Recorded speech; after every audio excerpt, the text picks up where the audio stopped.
Hey, welcome to another How to Get the Most Out of MinHub tutorial. My name is Kurt Libby. I'm a pastor and the creator of MinHub apps, and everything part of MinHub is built to help you keep track of all the pieces of ministry so you can minister well.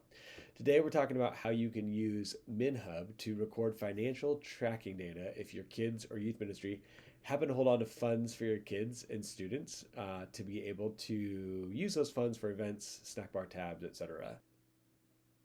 When we're through with this tutorial, you'll be able to handle bulk imports of funds, transfer between students, and even show parents and students how to view how much money is in each account and any previous transactions on their own on Portal, which is awesome. So even though there are 4 MinHub ministry apps, kids, youth, college, and groups, this feature is only available in the apps geared toward minors since adults are pretty good at keeping track of their own funds. So this is for the kids app and the youth app.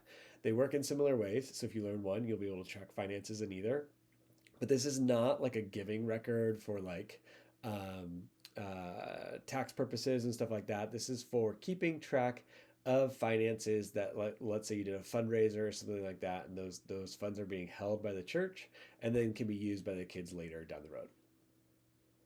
Okay, so I am in the youth app right now, but this also works for the kids app as well. And if you go to this very right column, the more column, and then look at, there should be something that says student accounts. So if you tap on that, in here you have your ledger that shows you how much money should be in the account based off all the pluses and minuses added together. But if you probably don't have any transactions in here if you're just starting out. I have had these on here. These were recorded in 2021 when I was first creating this test account. So if you hit this plus button up over here, you can add a transaction. It's pretty simple. If you tap on the plus button, it'll switch it to negative, so you can kind of toggle back and forth between those. But let's say I'm adding $20 to DJ's um, tab. So let's say that I've got a snack bar tab. And this is adding today, this when I'm recording December 16th, but you can tap on this to change that date as well if you need to. I hit save, and then it will log that right up there at the top. Now this ledger you'll see has gone up $20.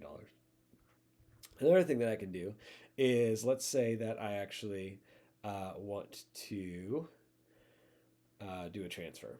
So let's go, I want to take $10 of that, and I'm going to go Stephanie Tanner is going to be getting $10 from DJ because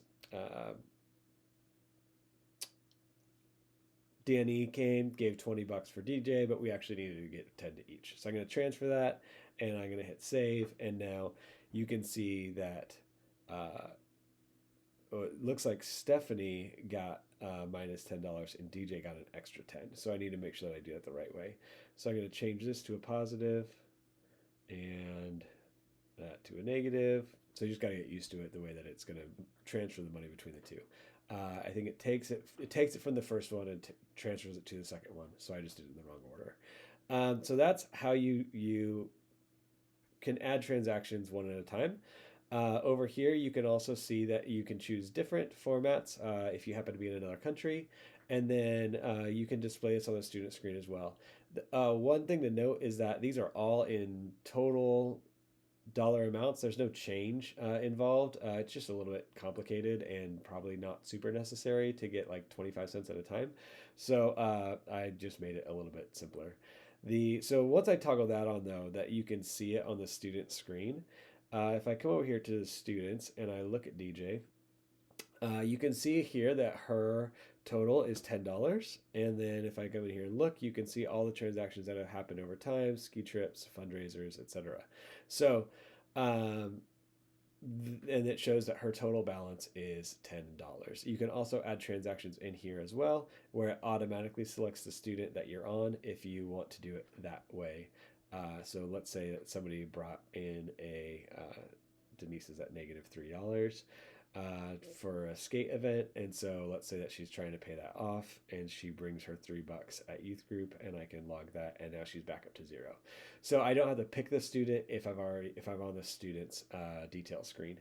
The other really cool thing about this is that if you have MinHub Portal, the parents and the students in MinHub Youth, but the parents for sure in MinHub Youth and MinHub Kids can see how much money is in their kids' accounts, which is super helpful because I would get that question every single Sunday, most Wednesday nights. Hey, as events were coming up, how much is in my kid's account? And they're able to just go in and check that and see the ledger of like when did they get money and when was that money spent.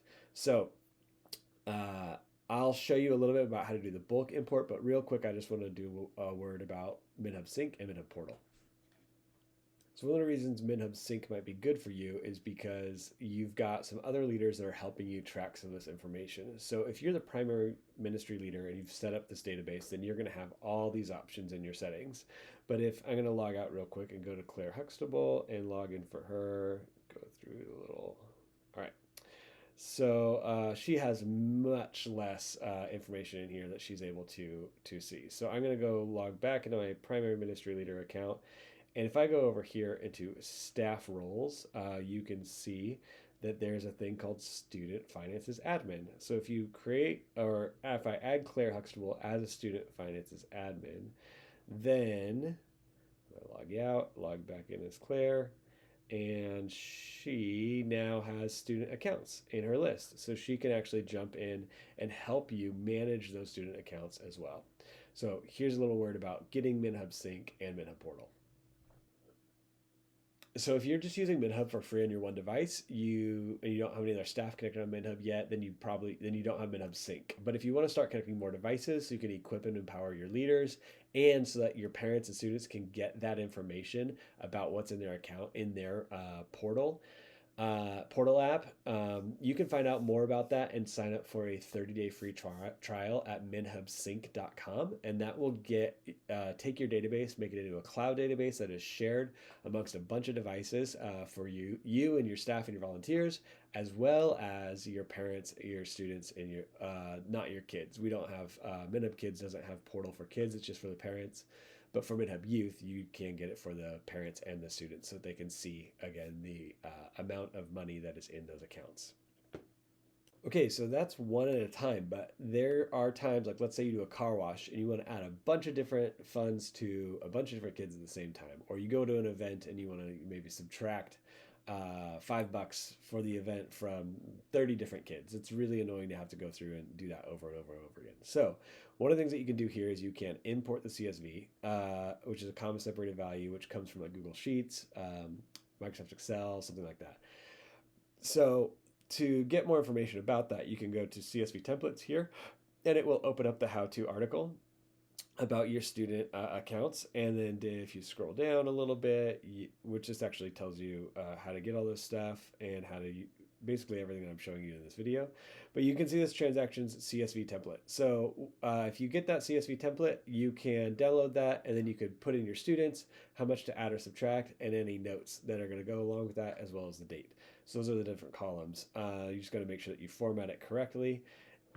Okay, so here I am editing the template that comes in the Numbers app on my iPhone, and you can see here, this is why the ski trip was logged to DJ so many times, but you can, what I'm going to do is, before I import this, I'm going to actually change her name to, sure, Tenor,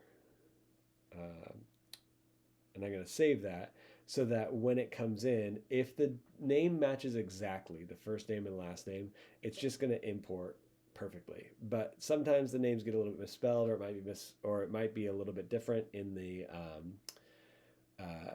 app, and so this just helps make that stuff matches the right students to the right transactions. Also, you want to make sure that there's no extra rows. Sometimes people make that mistake of like doing a line in between. Every single line is going to be imported, so make sure you don't have any blank rows when you export your CSV. And then once you export your CSV, that can get imported into MinHub. Okay, so each program is a little bit different, but just to show you on here, if I tap this up here, you can see export, and you can choose the CSV. I've exported that as a CSV called demo template, and I'll show you how to import that into MinHub. So over here, I'm going to tap on import CSV. So I search for demo in my iCloud files, and I see demo transactions, and I'm going to tap on that, and it's going to import it. So there's different things that you can import. This happens to be transactions, so I just want to tap on that. And then it'll show me, oh shoot, DJ Tenor, that's not the right one. So I need to go through here and find DJ Tanner, and I'm gonna tap on her. And now it's all done and ready to import. I hit import. It got my 2 transactions, and then I can go and check and look at DJ's.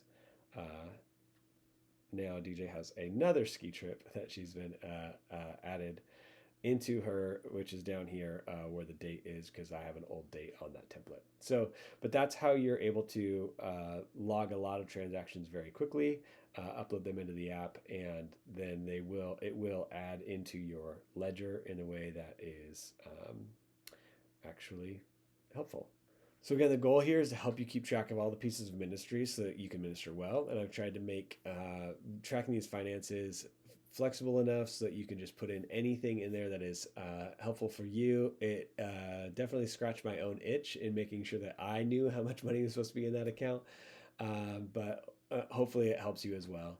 If you need help with any of this, please reach out to support@minhubapp.com. Sometimes there's some tricky things with the CSV file that can be pretty picky. So if you need me to look at that, I can help you there. If you have any ideas on how we can improve the finance tracking in the MinHub apps, please leave a comment below. I'd also love to hear how it's working for you, if it's helping you out, and how we can improve it in the months and years to come. All right, that's it for today. I'll see you later.